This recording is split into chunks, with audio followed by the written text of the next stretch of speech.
अस्सलाम वालेकुम रहमतुल्लाहि व बरकातुहू। आप देख रहे हैं मेरा यूट्यूब चैनल और मैं हूं गुलाम नबी मद्दी। आज 13 नवंबर 2023 है और आज दिन है पीर का। इस वीडियो में गजा और इसराइल के दरमियान जारी जंग के हवाले से ताज़ा तरीन खबरें हैं, नई अपडेट्स, नई मालूमात और डेवलपमेंट्स हैं, वो आपके सामने रखने जा रहे हैं। नाज़रीन किराम, गजा और इसराइल के दरमियान इस वक्त शदीद जंग चल रही है। गजा की सड़कों पर घुमसान की जंग देखने को मिल रही है।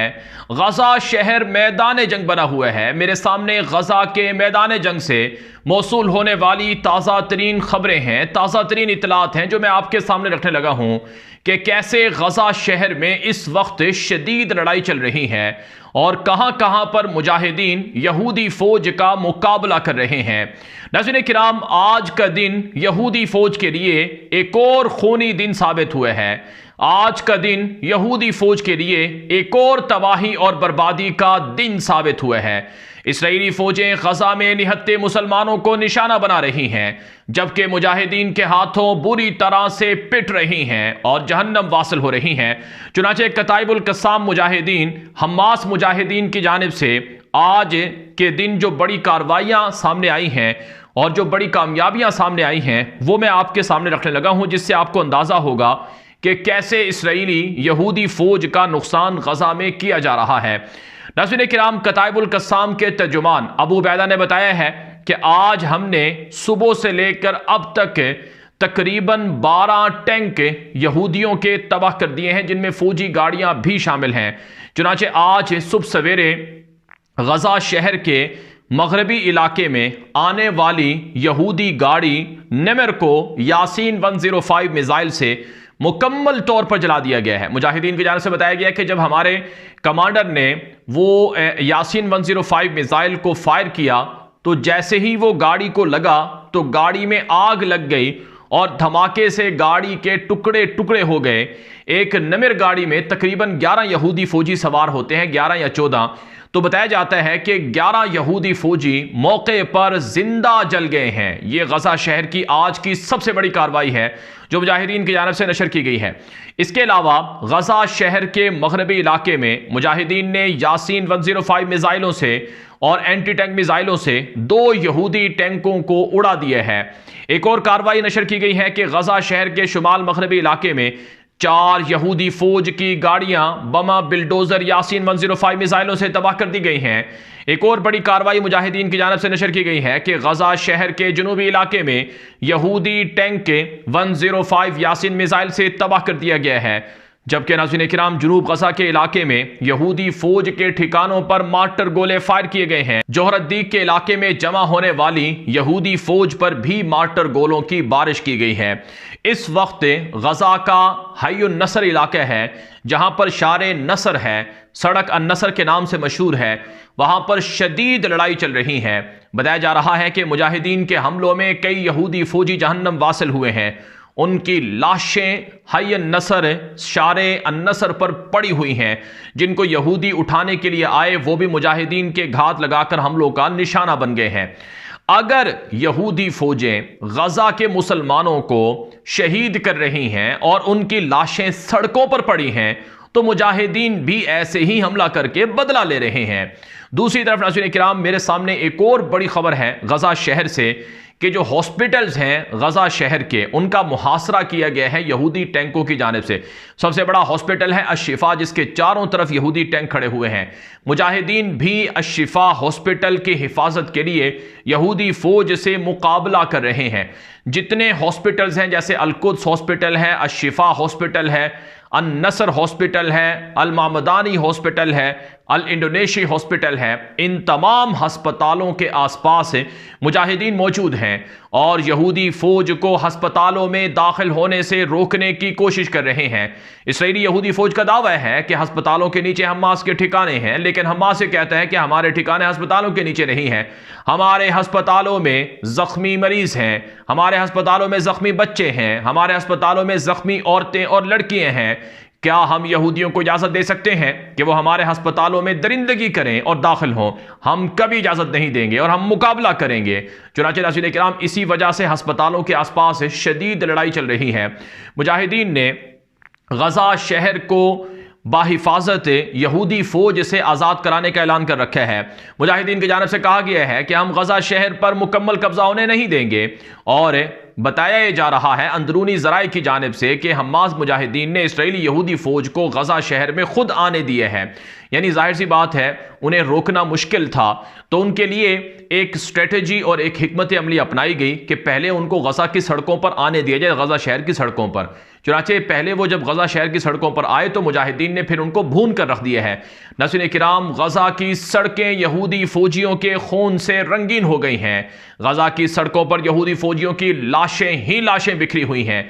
ये कोई मुबालगाराई नहीं है, ये हकीकत है। नाज़रीन किराम, 2000 से ज़ायद यहूदी फौजी गजा की लड़ाई में 15 दिनों में हलाक हो चुके हैं, जहन्नम वासल हो चुके हैं। 280 टैंक उनके तबाह हो चुके हैं।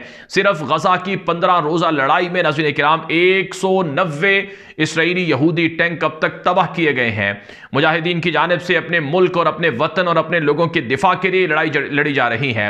यहां तक कि नाज़रीन किराम खबरें आ रही हैं कि हमास मुजाहिदीन की हलाकतों के हवाले से, यानी जो इसराइल का दावा है कि हमास मुजाहिदीन की जो शहादतें हैं उनके हवाले से इसराइली मीडिया कह रहा है कि उनकी शहादतें बहुत कम हो रही हैं और इसराइली फौज की जो मूवमेंट है वो भी कम हो रही है। इसमें कोई शक नहीं है कि यहूदी फौजें इस वक्त गजा के शुमाली इलाकों में मौजूद हैं, बल्कि आज एक वीडियो भी जारी की गई है जिसमें यहूदी फौजियों ने गजा की साहिल समंदर के करीब वाक़ जो मरकजी सड़क है शारे सलाहुद्दीन, उस पर इलेक्ट्रॉनिक जो गेट होता है जिसमें मुकम्मल स्कैनिंग होती है लोगों की, वो भी नस्ब किया है।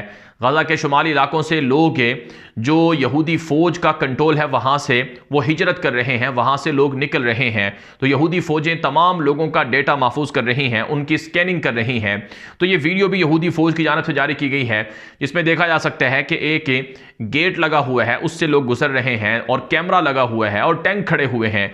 तो ये जुल्म जरूर हो रहा है गजा के शुमाली इलाकों में, लेकिन गजा शहर के अंदर चारों तरफ जब मुहासरा है यहूदी फौज के टैंकों का तो उनका मुकाबला किया जा रहा है।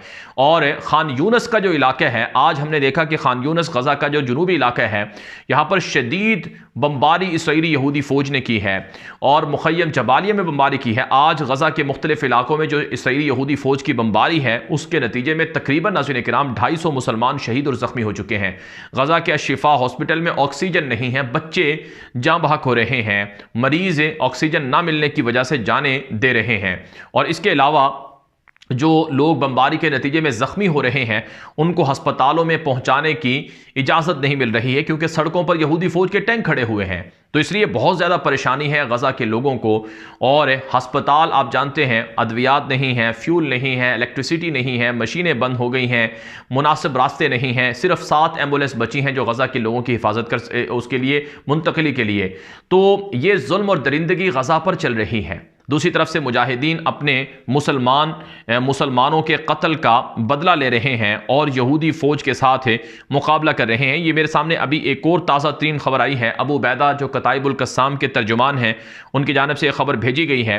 उन्होंने बताया है कि कताइबुल कस्साम तस्ताहदिफ दब्बाबतैन सहयूनियतैन गरब मदीना गजा बिक़दाइफिल यासीन के कताइबुल कस्साम के मुजाहिदीन ने मज़ीद 2 यहूदी टैंकों को गजा शहर के मगरबी इलाके में यासीन 105 मिसाइल से निशाना बनाकर तबाह कर दिया है। तो यूं आज के दिन 15 यहूदी गाड़ियां और उनके टैंक और उनके बिल्डोजर वगैरह तबाह किए गए हैं मुजाहिदीन के हमलों में। तो ये तो मैदान जंग से ताज़ा तरीन डेवलपमेंट्स हैं। और इसके अलावा कुछ दीगर खबरें भी मेरे सामने हैं। मसलन इसराइली मीडिया की आज की एक बड़ी खबर है कि इसराइली फ़ौज को दी जाने वाली जो हिफाजती शील्ड हैं वो नकारा निकली हैं। अक्सर यहूदी फ़ौजी गज़ा में इसी वजह से हलाक हुए हैं कि उनके जो हेलमेट होते हैं और उनका जो बॉडी पर पहनी हुई जो एक तरह से उनकी एक पूरा लोहे का बना हुआ जो उनका खौल होता है वो नाकारा निकला है, उसमें से मिसाइल भी गुजर जाते हैं, गोलियां भी गुजर जाती हैं। यहाँ तक कि नाज़रीन किराम मैदान जंग में लड़ने वाले जो मुजाहिदीन हैं उन्होंने बताया कि यहूदी फौजी जब टैंकों में सवार होते हैं तो वो पूरा ऐसा लिबास उन्होंने पहना होता है, कहीं से भी कुछ नजर नहीं आता है, लोहे का लिबास उन्होंने गोया पहना होता है और वो उसी के अंदर सब कुछ करते हैं, खाते भी उसी, वो उतारते भी नहीं हैं। और यानी जैसे पैम्पर उन्होंने किया होता है पूरे जिस्म पर, इस तरह की कोई उनकी कंडीशन है जो मुजाहिदीन ने बयान की है अरबी में। वो ये कहते हैं कि हमने बहुत सी ऐसी गंदी गंदी उनके जो लिबास थे वो देखे हैं। फिर पता चला कि वो टैंकों में इतने खौफ है कि कहीं से कोई मुजाहिद ताक कर निशाना न लगा दे, स्नाइपर शूटर कोई हमला ना कर दे, वो बाहर निकलते ही नहीं है, सिर्फ टैंकों में सवार रहते हैं।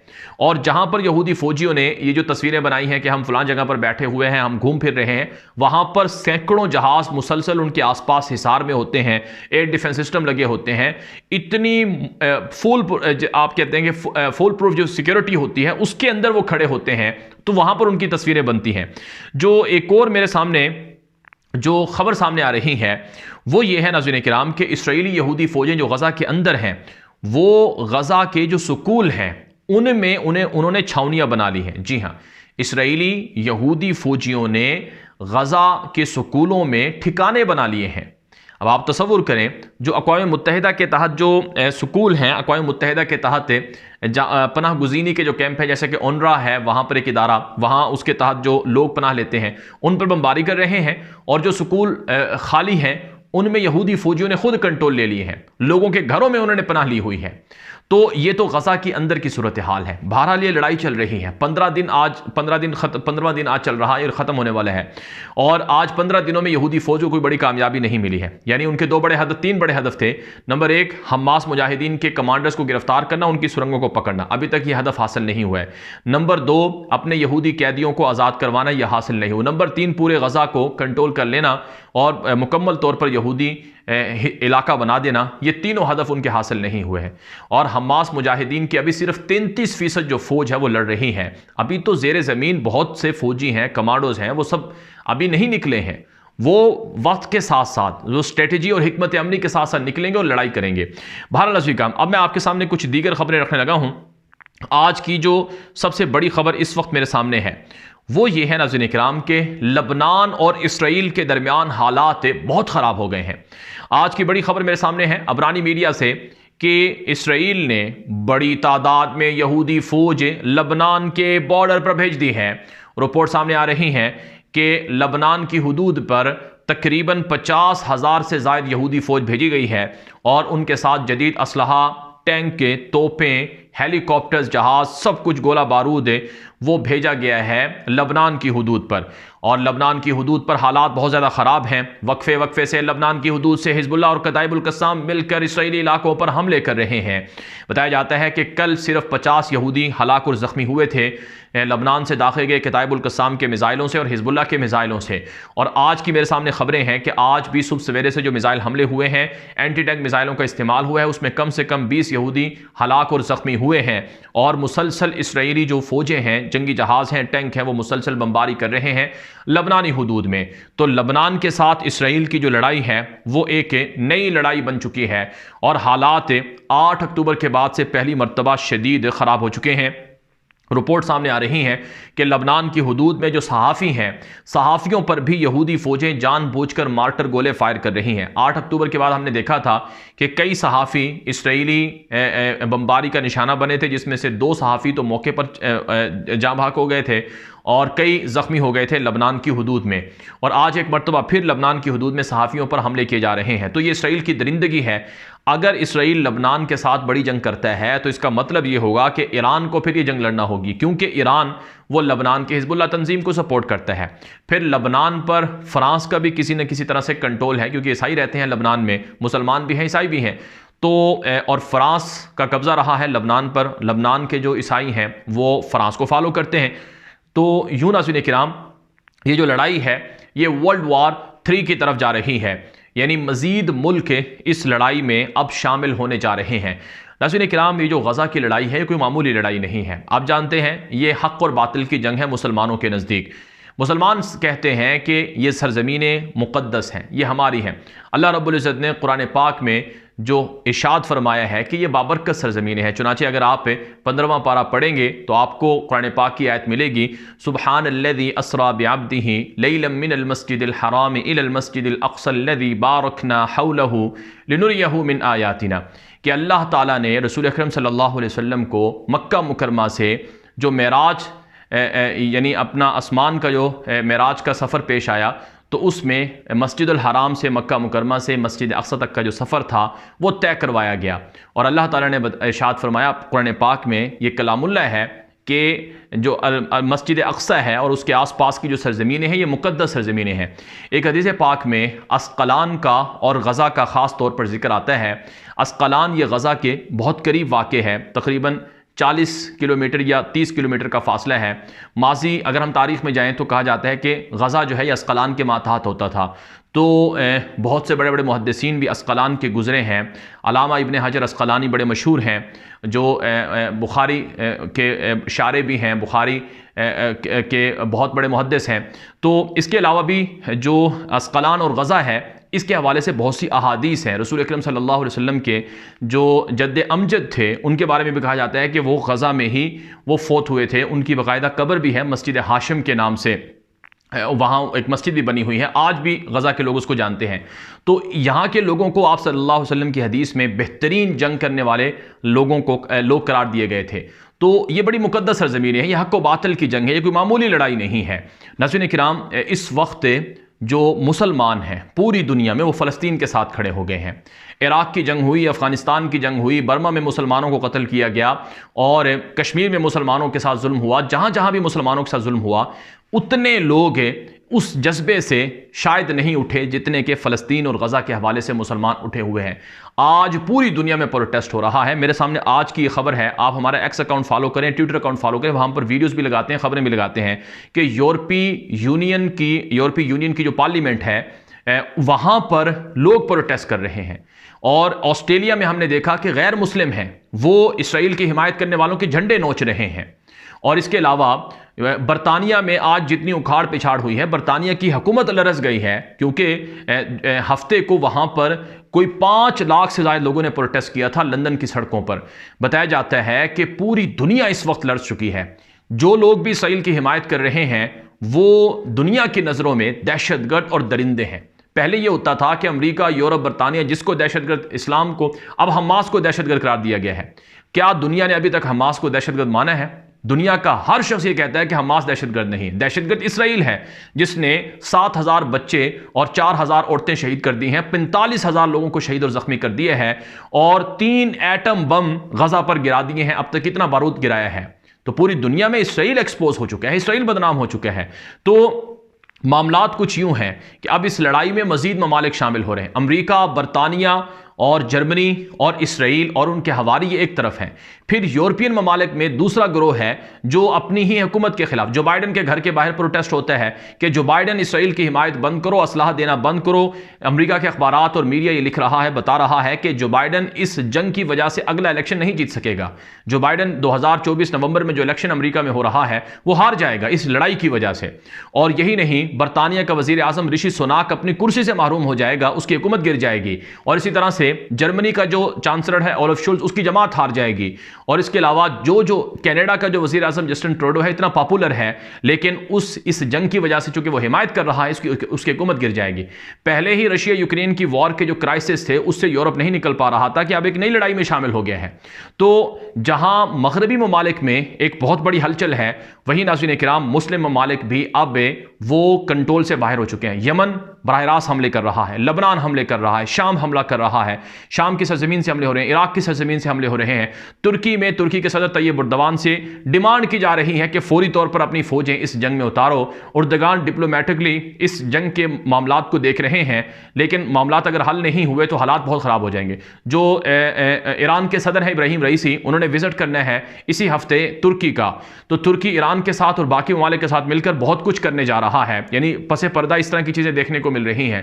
तो इसीलिए कहा जा रहा है कि ये आलमी जंग बन गई है, ये तीसरी आलमी जंग बन गई है। बहरहाल मालूमात मेरे सामने और भी हैं, डेवलपमेंट्स भी हैं, अगले व्लॉग के अंदर आपके सामने रखी जाएंगी। अब तक के लिए इतना ही। मजीद इस तरह की मालूमात और खबरों के लिए हमारा यूट्यूब चैनल है गुलाम नबी मदनी, उसे आप लाजमी फॉलो करें। हमारा एक्स अकाउंट है, ट्विटर अकाउंट, उसे भी फॉलो कर लें। हमारा व्हाट्सअप ग्रुप है, उसे भी फॉलो कर लें। हमारा फेसबुक पेज है गुलाम नबी मदनी, उसे भी फॉलो कर लें। इन तमाम प्लेटफॉर्म से अगर आप मुंसलिक होंगे तो आप हमारी मुकम्मल मालूमात और दुरुस्त खबरें, मुस्तनद खबरें देख सकेंगे। इजाज़त दीजिए। अस्सलामु अलैकुम रहमतुल्लाहि व बरकातुहू।